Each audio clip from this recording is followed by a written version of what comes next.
It's the Caterham 7 UK Championship, where John Byrne has already wrapped things up with a round to spare after another win last time out at Donington Park.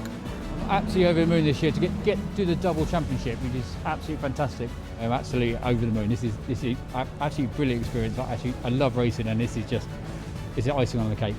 Awesome. Well, with John Byrne not racing here this weekend, that's allowed some other drivers to start finally competing for race wins. It was Stephen Nuttall who won race 1 here at a soggy Snetterton. Henry Heaton alongside him was only a tenth and a half back at the flag, and he won last time at Donington Park, the first driver not called John Byrne to do so in 2020. It's been a fascinating year of racing in the Caterham 7 UK Championship, which all is about to come to an end with our final race here at the Snetterton 300 circuit. The lights are out, they're away and racing, and we ride on board with Henry Heaton from the outside of row number 1, looking back at the rest of the pack, and most importantly, Stephen Nuttall, the pole sitter there, who was not away quite as quickly as Heaton. The two, though, will run wheel to wheel into riches for the first time. There goes the number 93 of Mike Evans from the 4th row of the grid. He's in the 4th position as they go through the first turn. A lightning getaway from him. They now hit the brakes into the hairpin. Henry Heaton on the outside line, look, has gone around Stephen Nuttall. He's got the lead away. Stephen tries to come back at him through the Wilson hairpin, but the grip here is going to be on the outside line in these wet conditions. And that's the line that Henry Heaton is using to full effect in the early stages. Through the left-hander, you can see the way they're staying well clear of the traditional racing line on the inside. Heaton still gets very sideways on the exit of the corner, though. Stephen Nuttall doing his best to stay in his wheel tracks. It's Gordon Sawyer in 3rd place, as Nuttall has a go there at the inside of Heaton into the braking zone. That doesn't quite work.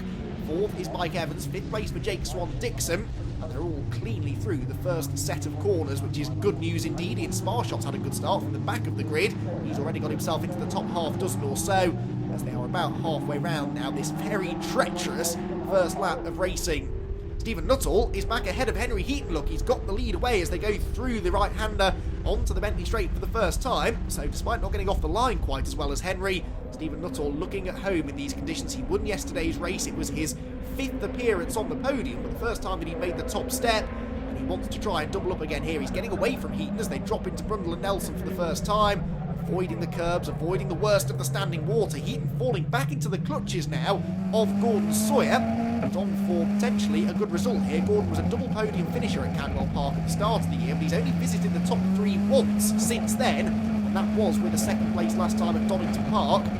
Can he do the same again here then? He's running in 3rd, but looks a little bit more comfortable maybe than Heaton in these conditions, as they head through the long right-hander at Coreham to complete the opening lap of racing. Through the left at Murray's, very different lines being taken by the front runners there as they head out to the left-hander, come through to the completion of lap number 1. So a clean start then. Here was the start. Henry Heaton initially didn't actually get away quite as well as Nuttall. It was a terrible start from Tom Eden, the yellow 64 car there from the 2nd row. He was swamped by the pack before they even got anywhere near turn 1.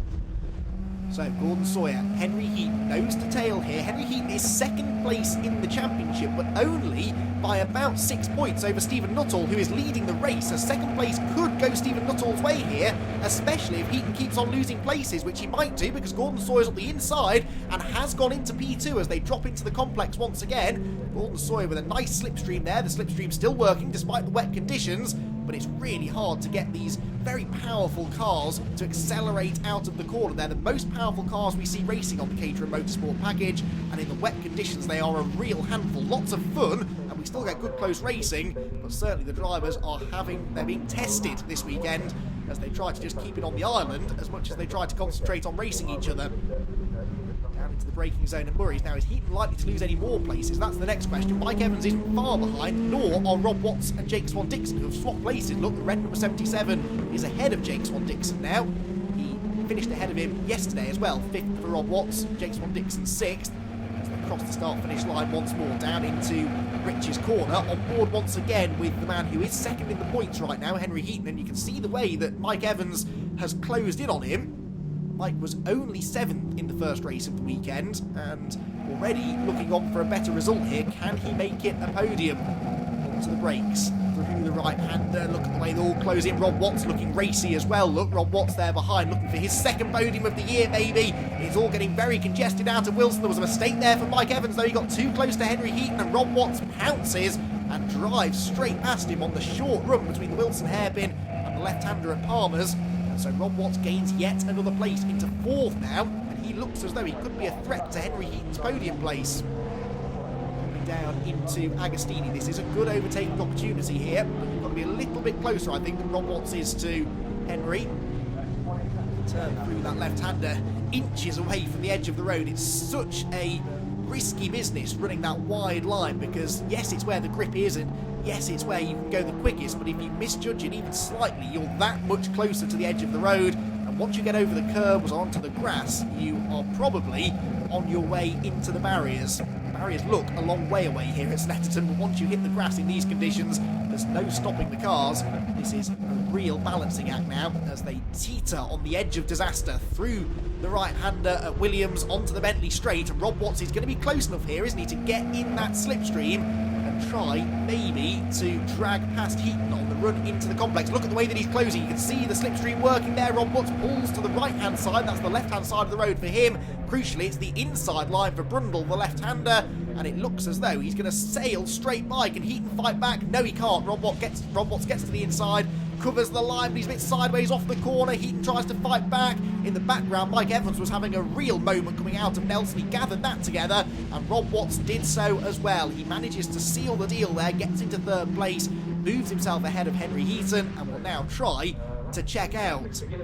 So with Heaton down to 4th place, he would only be scoring 21 championship points, whereas Stephen Nuttall, out in front, is currently on 425. So this is starting now to get quite interesting here. Can Stephen Nuttall wrestle this 2nd place away from Heaton in the championship? It's definitely possible. Heaton's one saving grace is that he's had a pretty consistent season so far. His worst result, a 7th place back at Brands Hatch, and so therefore that is his drop score. He can therefore afford to have maybe a 5th or 6th place finish in this race, and it wouldn't be the end of the world, but he could theoretically still lose that runners-up spot in the points. Mike Evans there having a big moment through the hairpin, and Rob Watts having an even bigger one at the Wilson hairpin, and he goes straight onto the grass, and all of that hard work to get past Henry Heaton is undone. He also loses outlook to Mike Evans as well, so another couple of places lost for Rob Watts, who was absolutely charging through the order. That gives Heaton 3rd place back again. Somebody else going grass tracking there out of Rich's corner, and will splash their way back onto the road. That can't have been a pleasant experience in these conditions. There's an awful lot of standing water out there, and that I think was Harry Kramer who was splashing his way back onto the track. Now that mistake for Rob Watts has made things very, very interesting again for 3rd place, because Henry Heaton is back into that 3rd position, but there are others now joining in the funny, and Sparshot has also caught that group, whilst Gordon Sawyer has caught Stephen Nuttall for the race lead. He's not just caught him, he's got past him, so we have a new race leader then, Gordon Sawyer, who has not won a race all year, but he's really been coming on strong again in the 2nd half of the season with that podium last time at Donington. He had another good result yesterday. Can he now get that first victory? Well, Stephen Nuttall's not going to like that. Stephen could really do with getting the race win here, as we've said. Needs to try and score as many points as he possibly can in order to take this 2nd place away from Henry Heaton. He's in 2nd place in the race now, and that would not be enough. Rob Watts here, racing with Jake Swan-Dixon as he tries to recover after that moment at the hairpin. Swan-Dixon is back ahead of Mike Evans as well, so there's been all sorts of chopping and changing here over the last few laps. As we're heading now toward the closing stages of this final race of the season, it's been a typically close contest. Although John Byrne has run away with the championship, he never really had it easy in most of the races, always winning by a relatively small margin, or at least having to fend off the rest of the pack for the early stages of the races. In his absence this weekend, at least from the track, he's here at Snetterton but not racing. It has certainly allowed us to see a few new names competing at the very front, and Gordon Sawyer has gone off! Gordon Sawyer makes a mistake at Hamilton. He runs onto the grass from the race lead, and he will be kicking himself inside that number 92 car now, because again, all of the hard work he did has now been undone, and off as well has gone Mike Evans after a really promising start to the race. His race may well be over now as he's spun going into Palmer's, and the grass is just so wet that I fear that is going to be his race done.